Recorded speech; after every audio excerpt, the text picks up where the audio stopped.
Oh boy, today's podcast was a doozy. We talk about, I got to go to my notes. Where do I find my ideal customers? Who is your customer? Where do they hang out? How to validate that they hang out there.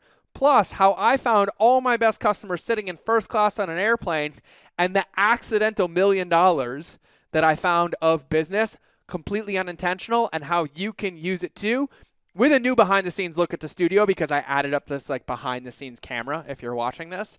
If you're listening, you don't know what I'm talking about, so you should go find the video. I think it's on YouTube.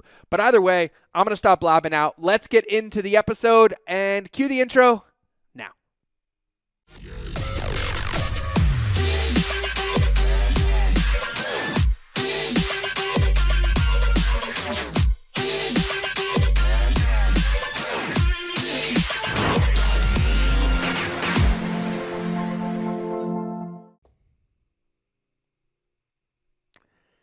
All right, everybody. Welcome back to another episode of the show. This is the first new Monday show. I'm not going to call it Monday Minute. It's just the first new Monday show. And the biggest struggle I'm having with today's show is I have so much to share, but I'm going to keep it to like 30 minutes. That's my goal. I have a timer in front of me. I'm in the new studio. I'm going to show you some of that in a minute. But before I even get into that story, I decided that I'm going to do these episodes as a combination of Mondays and Wednesdays. So if you're a previous subscriber of the show, you know that Monday was Monday Minute. It was like 5 minutes about setting your mind right, giving you intention, giving you a focus. And then Wednesdays was like strategies and tactics, steps to follow, big ideas, little ideas, easy to implement stuff. And so I'm going to combine them together. So what I'm going to do at the beginning of every one of these episodes, I'm going to give you something to think about. I'm going to give you my thoughts, maybe a quote, a tweetable, a focus, or something, and I'm going to have it directly correlate, most of the time, into what we're talking about on the episode. And so on today's episode, we're going to be talking about how you find your ideal customers. How you find your ideal customers. And so in front of me, if you're listening to this, I'm on video as well. I'll show you some of that because I'm in the new studio. I have a new behind-the-scenes camera I set up too, which is actually pretty cool. But I have this plaque, and this plaque that's in front of me hangs on the wall in my office. And I actually have 3 of them. And on this plaque goes the name of every single mastermind member that I've ever had that was voted on by their peers of making a difference in the world. And so in front of me, I have this plaque. If you're watching this on video, here's the plaque itself. It's a big plaque. You can see my lighting in it. And at our event, in our mastermind, we do a couple events a year. And in our in-person event, we always vote. And we vote on 3 rules. And these are the same 3 rules that you've heard me talk about over and over again. Rule number 1 is you're 100% committed to yourself. Rule number 2 is you're 100% committed to everybody else in the group. And rule number 3, you're 100% committed to a charitable organization with either time, money, or energy. And so we vote as a group. And when we vote on these rules, everybody submits them. And then when you get voted on rule number 3, i.e. making a difference in the world, in your charity, with your time, with your donations, your name goes up on this plaque. And this plaque stays in my office. And I have every single plaque and every name of every mastermind member that I've ever had who was voted on this plaque. And they get a copy, like they get a small plaque, and then this plaque stays in my office as a reminder of the work that we do. But the quote on this plaque is what I really want to share. And so I'm going to read you this quote. This quote, I don't remember where I found it. I mashed some quotes together, but this is the quote I put on here. And it's the quote that I want you to think about today, tomorrow, this week. And of course, it's about lighthouses. Ready? A lighthouse is not interested in who gets its light. It just gives it without thinking. Giving light is its nature. Let me say that again. A lighthouse is not interested in who gets its light. It just gives it without thinking. Giving light is its nature. And this is a really, really powerful quote for me. It reminds me to be consistent. It reminds me to be congruent. It reminds me to keep playing the game unattached to the outcome. Some call it delayed gratification. Some call it just serving and unattached to the outcome. It's really about running your best race and doing your best every single day. But what's so important about that message is that as business owners, as entrepreneurs, as human beings in your community, in your family, and in your life, you are a source of light. And you either recognize it or you don't. But the faster you recognize it, the faster you recognize the power in your light. the intention that your light gives off to the world, the results that it creates, how people are magnetized to your gift and you sharing it. And our jobs are to be a lighthouse. And we can't control every boat that comes ashore. We can't control who turns in or turns out. That's up to them. But our job is to remain that constant and consistent source of safety and light. And so that's one of my favorite quotes. A lighthouse is not interested in who gets its light. It just gives it without thinking. Giving light is its nature. And I look at entrepreneurs as people that give light. I look at business owners as people that give light. We put out these beacons of light into the world. And we guide people home. We say, this is the path. This is how to get here. We have a solution for you. We have a community for you. We have a service for you. We have a product for you. And it's in our job to continue to do that. And there's going to be people that take it and then don't do it. There's going to be people that come and leave. There's going to be people that pass by even though we know we need it. But our job is to remain constant and consistent, unattached to the outcome. And that quote is how I want to start today's episode. And so that's my quote. Now, before we get into the episode about how do I find my ideal customers, if you're watching this on video, I'm so overly excited right now because I set up this behind the scenes camera. So I just switched to it right now. So you can see that what you see on video doesn't actually look like everything else. But I'm playing with this and I was like, oh, it would be so cool to have a behind the scenes camera. And I realized I had a camera laying around. And so you see my setup, my lights, my camera, my everything. I'm just really excited. So that's the behind the scenes camera. I'll cut to it occasionally just for fun or if I'm, doing big dancing gestures. But, something was coming up for me today because I'm recording this episode right now on Friday. This episode goes up on Monday. And I don't like batching content. I really, really don't like batching content. I like making content. I like recording, sharing, designing, teaching from the hip. Like what's happening in the business, what's happening in the world, what's happening in the market. And so I'm like, every one of these episodes is going to be like this because this is how they are. Like, I don't want them to be like, oh, I recorded this and then 8 months later it goes up. Like my team's going to be mad at me because they've been waiting for this episode, but I'm recording this episode today and it goes up and publishes for you to listen to in 48 hours from now. And so that's where we are today. So with all that being said, I'm going to take a sip of my LaCroix, which this podcast is not sponsored by LaCroix. It's not sponsored by anybody but me, but if they wanted to send me more, I'm addicted to the limoncello flavor if you haven't tried it. I got my iPad in front of me because I got some notes. So let's get into the meat. Where do I find my ideal customers? Where do I find my ideal customers? Well, that depends. It depends on a lot of variables, but I'm going to help break it down for you today. And it doesn't matter what phase of your business you're in, just starting out or massively successful. Our customers change. The market changes. The world changes. Our customers are pretty iterative, and we have to be really, really plugged in. My buddy Larry Hagner calls this tactical empathy. And we have to implore it all the time to make sure that we're shining our light in the right direction. And so when we think about where do I find my ideal customer, well, it depends. First, you have to ask yourself, who is your ideal customer?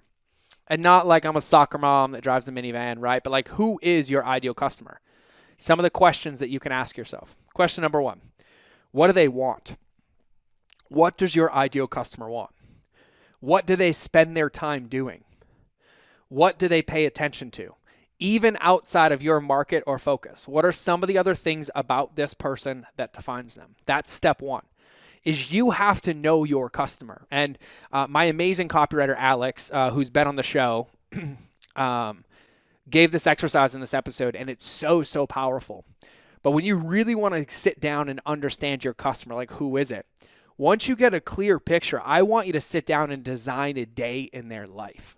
Literally, on a piece of paper with time, a day in the life, every moment. What time do they wake up?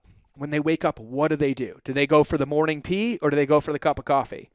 Do they stretch and meditate or do they go right for their phone? I want you to the T, 7 a.m., 7:04, 7:18. This is the breakfast they eat. They're always late. They always spill coffee on their shirt. I want you to take the time and design this day. This exercise is absolutely mind-blowing, by the way, but I want you to design a day in the life of your ideal customer. When do they pick the kids up? What kind of car do they drive? What do they listen to in the car?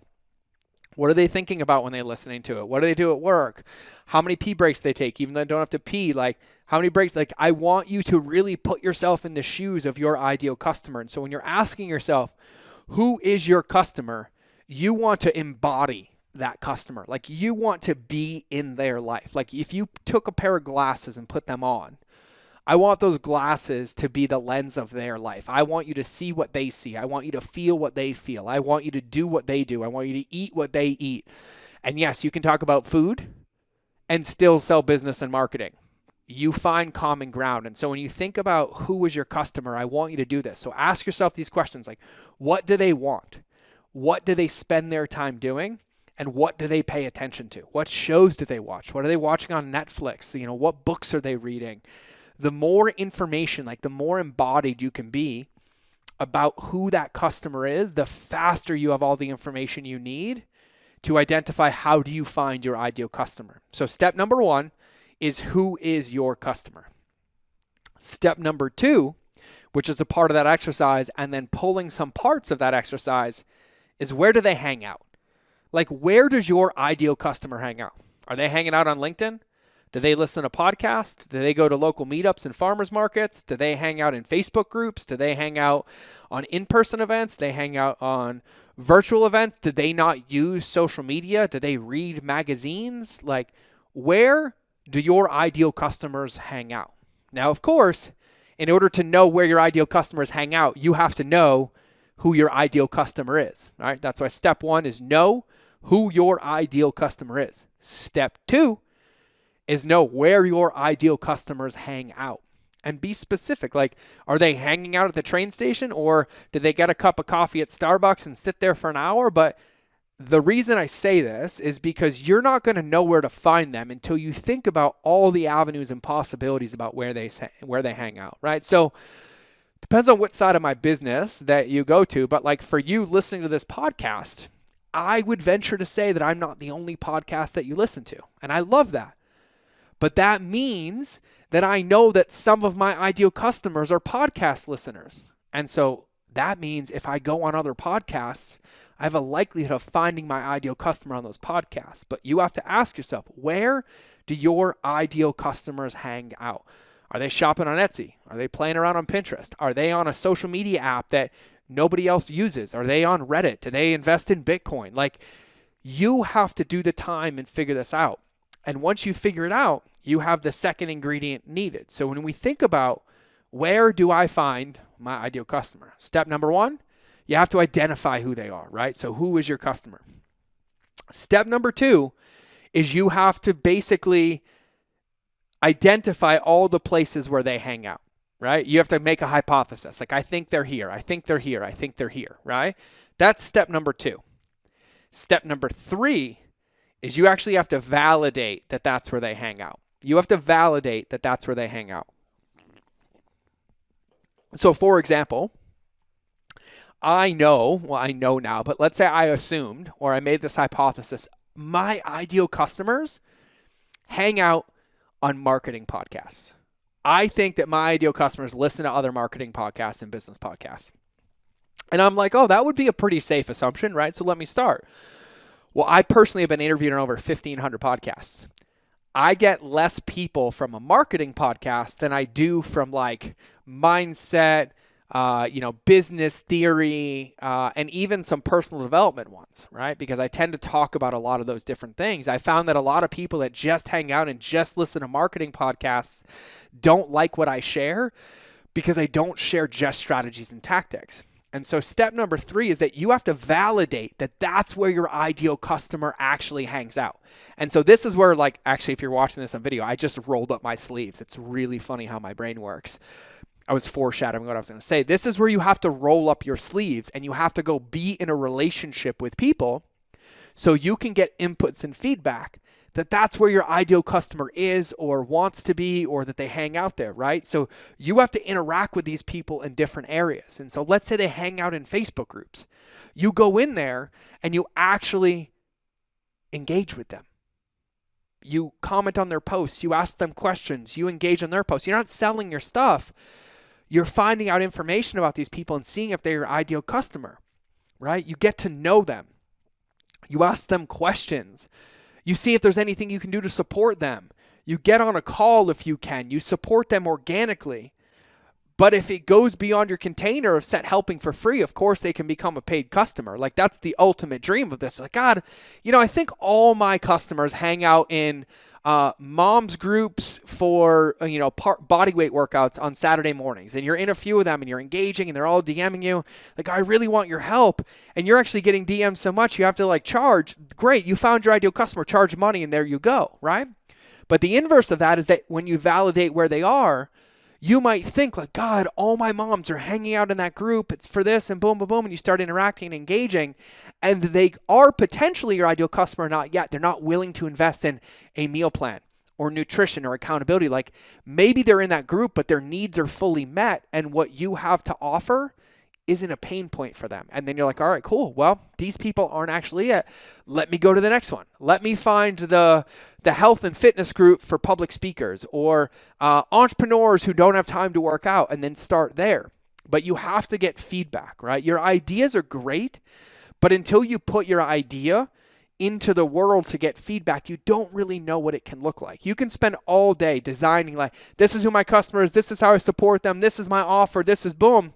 And if you do that behind closed doors, you're going to have this illusion that this is it, this is it, this is nailed it. And then you launch it and you're sad because you don't get it validated. It doesn't take off like you think it does. And then you're left frustrated and resentful, where if you get really clear and in the part of your process of making this, you go validate it and you go find these people, then you go out there and you go engage with them.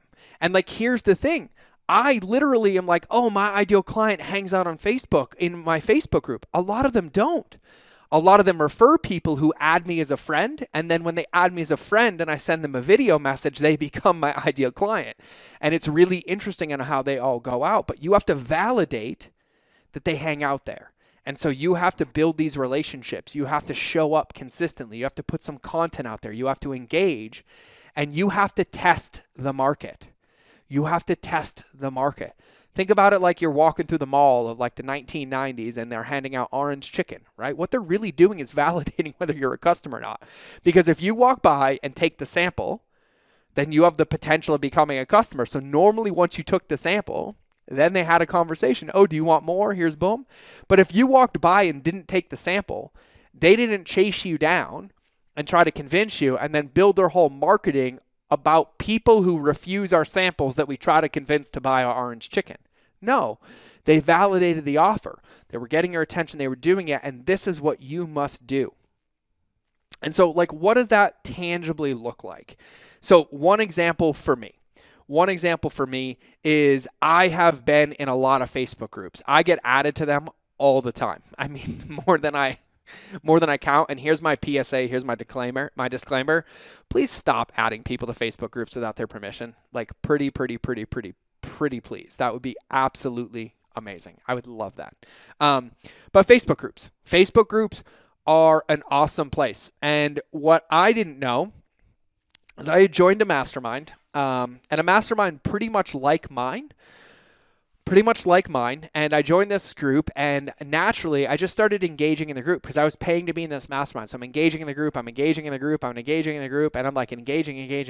And then I'm engaging and I'm offering advice and offering feedback, and I start getting DM'd all the time. Like, oh my God, I want to work with you. And I was like, I don't play daddy games. I don't play mommy daddy games. So I actually reached out to the mastermind owner. I was like, hey, listen, I'm not doing this. Boom, boom, boom. They're like, actually, no, I don't want to run this mastermind anymore.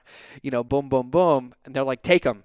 And I ended up by just showing up in this group as a student and adding value, found a lot of mastermind members, and the timing was impeccable that I did not think that was going to happen. I was kind of accidentally put into that place and into that spot, and I established these relationships, and then eventually they turned into customers, and I launched a mastermind because of it. I completely launched a mastermind because of it. And so that happens. It happens all the time. Another one for me is public speaking. Now, I love speaking, but I don't advertise myself as a speaker at all. But I tell all my friends, hey, if you do an event, if I can add value in any way, shape, or form, please let me come. You don't have to pay me. I love speaking. I love answering questions. I love engaging with people. And so I'll never forget this. I had a coffee meeting with one of my buddies, and he was like, doing this. And I was like, yeah, do this. This is what I would do. And he's like, hey, do you want to come to my event? I'm like, yeah, I'd love to. I was like, just buy me a hotel room, cover my travel. And he's like, okay. And so I go to this event. I'm not selling from stage. I don't have an offer. I don't have a booth. I don't have any of it. None of it. I'm like, I literally am here to serve people's faces off.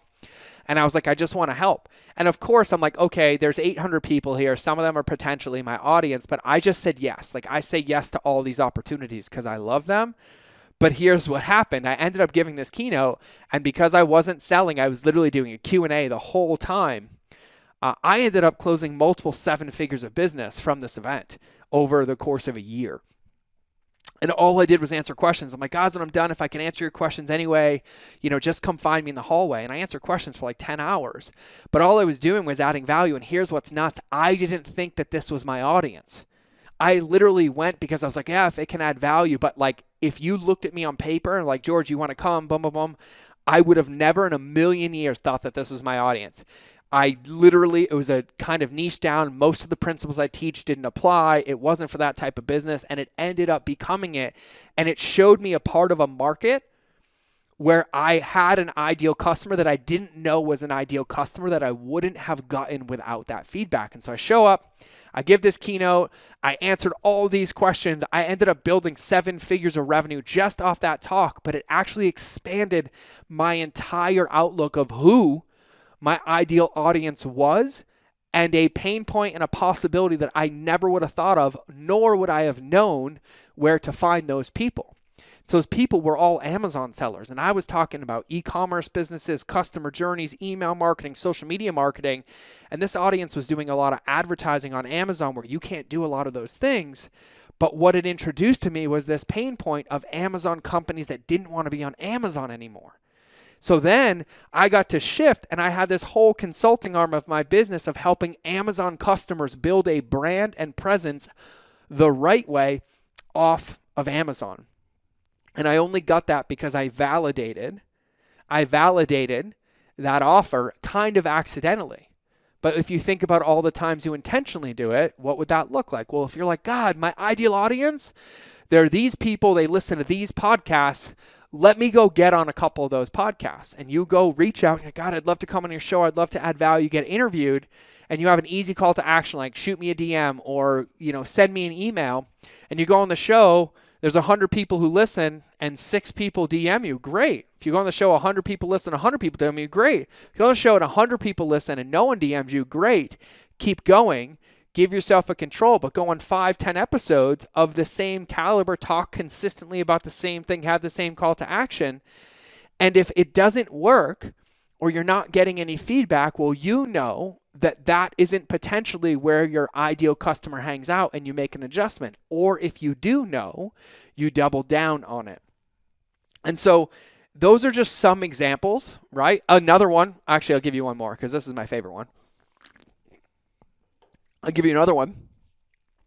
When I started consulting on business and marketing, so when I started consulting on ethically scaling your business, right, through customer journey, email marketing, Facebook ads, I was literally like, oh, marketing companies, boom, boom, boom, boom, boom, and I'm finding them. But I got invited to an event I used to go to as a food blogger, right? I'm not speaking. I'm just an attendee. It was Expo West, right? So there's like 5,000 brands there, but they're all food brands. They're all natural food brands, right? Companies, like Vital Proteins or Bub's Naturals or, Mark's Daily Apple or, any big food companies. LaCroix is there, Stonehill, like all these food companies, like the biggest CPG, consumer packaged good food companies in the world are at this event. And so I'm going to see all of my friends because I was a food blogger for a good, 7 years at this point. And so I'm going, and I'd only been consulting for maybe 6 months, but I was good. My pipeline was full and everything. And so I start walking around and seeing all my friends. And all my friends are people that I used to be an affiliate for, right? Like they'd send me their product, I'd promote it.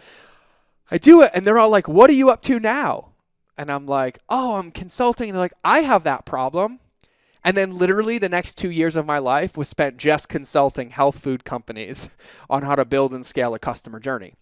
Another one is you go to an event as an attendee. And I've gone to the quote unquote, you're one funnel away event.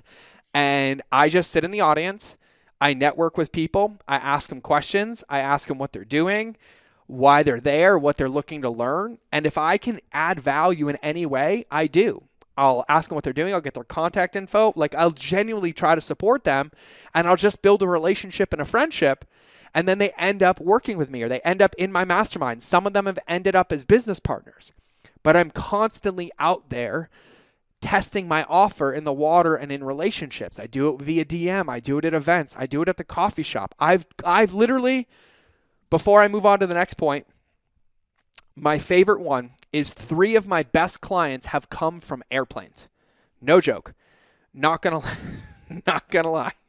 I got to consult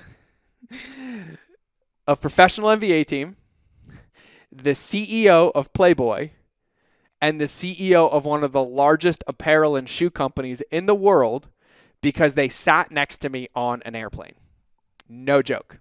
No joke.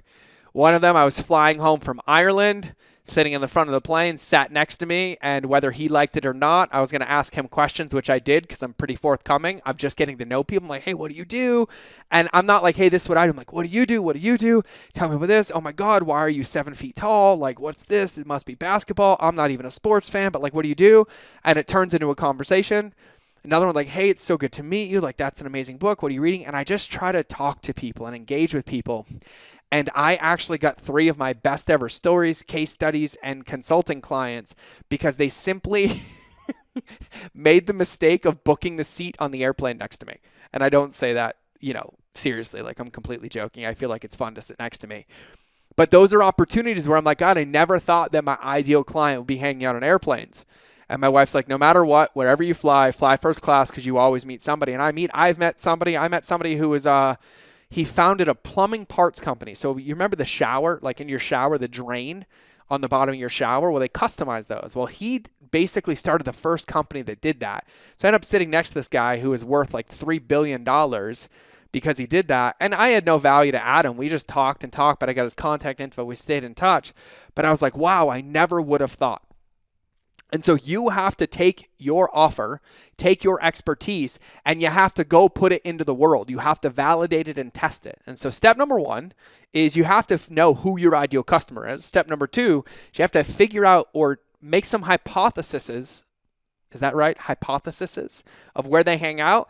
And step number 3 is you have to validate that they actually hang out there. And what you might find in that treasure trove is pockets where they hung out you didn't think about, spots where you thought they hung out, they didn't really, but it will give you the information and the feedback required to adjust what you have to do. Now, the magic key, because there is a magic key to this all working. The magic key that makes absolutely all of this work is you have to know what you're going to do with your customer's attention or potential customer's attention when you have it. And so if you get your customer's attention without a clear next step, you've wasted their time. You've wasted their time. Completely wasted their time. And so you have to have a clear design journey or next step that people can take with you and your brand regardless of where you capture their attention. And you're like, well, what does that mean? I'm like, that could just mean that you get their phone number and you have a process to intentionally follow up with them 2 to 3 times via text. It could mean that you get their phone number to schedule a call to support them. It could mean that you get their information and give them an email that delivers on what it is that you promised. It's your job to know what's on your menu. And then it's your job to help give them what's on your menu in the most effective way for them. And so I'll give you a tangible example. When I meet people on an airplane, I actually can't text them on the airplane unless the Wi-Fi is really good, right? But I normally always meet people on an airplane and I'll get some part of their information. And I literally do this every single time. I'm like, hey, oh my God, it was so great. I'm like, I'll make this really easy for you. When we land, I'm going to send you a picture of my face with my contact info. And then I would love to schedule a call to see how I can support you anymore. And so would you respond with like how to book your assistant, your counter link? And they're like, yeah, cool. So I always send that text. But I also set a reminder in my phone for 7 days later to follow up if I haven't heard back. And I'm like, hey man, I don't think the text went through. The airport Wi-Fi is all craziness, but like I would love to get on that call. How are you? How's it been? How was the blank event that you went to? How was the seeing your family after being home for 7 days? And I personalize it. And then they'll normally respond. I've actually never had anyone not respond. And so then we get on the call. And then when we're on the call, I really clearly know on the call if I'm going to be able to support them. So if we get on a call, I'm like, God, I can support them. Well, it's easy. It's really clear. I have a course for you. I recommend my podcast for you. Here's an asset for you, or I'll hire you consulting. And if I can't, I'm like, who do I know that I can introduce them to? And I'm like, God, I can't help them, but I know so-and-so. Let me introduce them to my copywriter, Alex, or let me introduce them to my friend who runs this. And so then I'll make the introduction, and then I'll set a reminder in my phone 7 days later to follow up like, hey, made the introduction, make sure they're both good. But if you hoard attention and do nothing with it, it wastes your time and it wastes their time. And so the most important thing for making this work, the most important thing of answering the quote unquote, my air quote question of where do I find my ideal customers is once you know who they are, where they hang out, and you validate that they hang out there, you have to know if you get that attention and when you get that attention, what is the next step that you're going to do with it? You can automate it. You can do it manually. But the worst thing you can do is collect quote unquote business cards that you do nothing with. You can collect contacts that you do nothing with. You can collect emails that you do nothing with, but none of them are going to do you or them any good. And you have to think about the receiving end. When you meet somebody and they get excited and you get them excited, and you're like, yeah, and you give them their contact card and they don't hear from you for 3 months until you're like, oh my God, I forgot. That doesn't make them feel good. It's not going to be a positive thing, but when you have a plan, you're like, God, yeah, every time I get somebody's number, I'm going to send them this. And then boom, then you have an accurate picture of like, if this is a good person, you know, like a good customer, you know that your process is dialed. If it doesn't work, they weren't a customer in the first place, but you're committed to doing something with that attention because you took the time to capture it. And so as the lighthouse analogy states, when you capture it, there has to be another beam of light and another beam of light and another beam of light guiding them home to safety. It doesn't do a boat any good when it's out stuck in the middle of a storm that it sees the light once and then the light disappears. That doesn't help them. So the key to making all of this work is that there's always a clear next step with what you do and you're not hoarding attention. So I need to take a sip of my LaCroix. We just hit the 30-minute mark, which means I have to wrap. I could go on with this forever, but you have to send me a DM on Instagram. Send me a DM on Instagram. It's George Bryant. How long should these Monday episodes be? Should they be 30 minutes, 45 minutes, 60 minutes, or do you not care as long as they're adding value? I genuinely want to know, so please send me a DM. Please send me a DM. So here's what I want you to do. I'm going to challenge you to do this. I don't care what level of business that you're on, but I have a tangible call to action for you because no matter what, you're going to gain clarity, insight, attention, or a potential customer out of this, okay? So step number 1 is you need to make sure you know what to do with attention before you get it. So where are you sending people? What is your compelling offer that brings them into your world? And listen, your compelling offer could just be a phone call with you for 15 minutes. That's fine. But you have to be aware. You have to be aware of what you're going to do with that attention before you get it. You have to be. And you have to know what the offer is. That's step number 1. Step number 2 is list 3 Facebook groups or any other location that your ideal customers could potentially be hanging out in. Just list them, right? If you're listening to this and you're like, I have all the customers I need, great. If you're like, God, I could always use more customers, I would love to have more of the right customers, great, then do this. List 3 places, 3 Facebook groups, 3 podcasts that you could go on, 3 virtual events. I don't care what it is. List 3 of those places that your ideal customers could potentially be hanging out in, okay? The next step, list 3 connections in your network who you can text or you can call or you can email and ask for an introduction to your ideal customer. Could be previous clients, could be friends, could be your best friend that runs a gym that you've just always forgotten to ask to speak to their gym members about nutrition and fitness. I want you to list 3 connections. Take the time and do this. List 3 people who you have a relationship with that are in your network who you can text or call or email and ask for an introduction to your ideal customer. It could be one-on-one, one to a group, a call, a live stream, a podcast interview. I want you to list them. And then the fourth part is I want you to go. I want you to shine your light. I want you to shine it bright. I want you to lean in to those people and those groups that you listed. I want you to show up in those relationships. Get connected. See opportunity to start showing up for the way you're showing up there. So get into the group. Add value. Answer questions.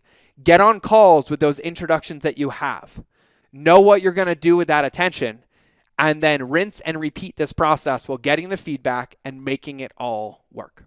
So I'm pretty proud of myself because it's 34 minutes. I really wanted to talk for like 2 hours today, but I have to go make dinner for the family. That, and I talked really fast today, that is how you find your ideal customer. So the answer is it depends, but you have to know who they are, where they hang out, validate that they hang out there. And then in the validation process, you always have to ensure that you have a next step for that attention, even if you're still building your offer. The next step could be to get on a call so you can help further build your offer. The next step could be to have a follow-up sequence to make sure that that attention doesn't go to waste. But that is the magic that makes it all work. And your call to action is simple. Make sure you know what to do with the attention you have. List 3 places that they're hanging out. Ask 3 direct connections for access or introductions to your ideal client, and then lean in and execute. And I think to close, we should close with a quote that I opened with. And it's so applicable.